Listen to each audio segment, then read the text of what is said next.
এরকম করে গান বাজানো যায়, শুধু একটা সাউন্ড হয়। এখানে উকুলেলেতে আমি দুটো সাউন্ড তারকে পাচ্ছি, অর্থাৎ সা এবং পা।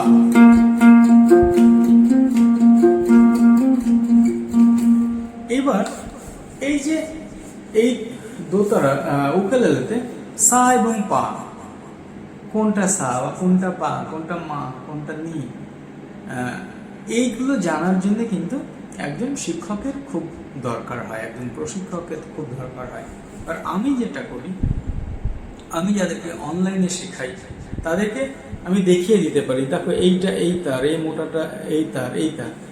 এবার আমি মেদিনীপুরে আমার অনেকগুলো স্টুডেন্ট, তারা কিন্তু নিজেরা এখন বাজিয়ে গান করতে পারে, উকুলেলে বা দোতারা বাজিয়ে গান করতে পারে খুব, এবং তারা খুব কম সময় 6-7 মাসের মধ্যেই ওরা শিখে গেছে।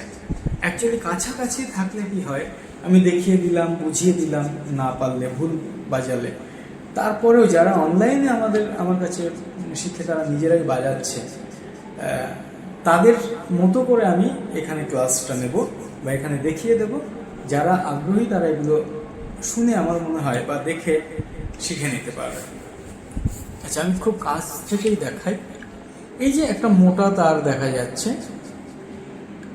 মোটা তারটা এখানে জয়েন করেছে, এরপরে এইটা অপেক্ষাকৃত কম মোটা, তারপরে কম মোটা, তারপরে একটা সরু।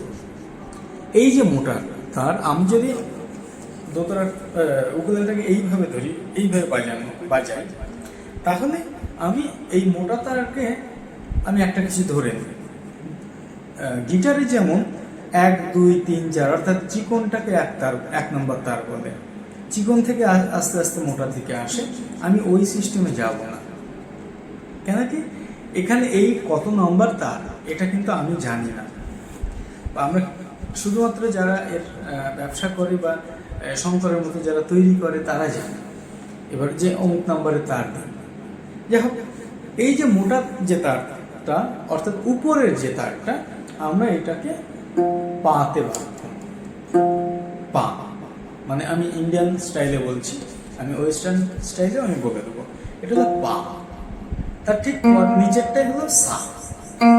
তাহলে আমি সা এবং পা পেয়ে গেলাম। আমি যদি আর কিছুই না শিখতে চাই, শুধু সা পা, সা পা, এটা যদি আমি বাজাই, তাহলে এইটার মধ্যে দিয়ে আমি গান মোটামুটি ভাবে গাইতে পারবো। অর্থাৎ কেউ যদি আস্তে আস্তে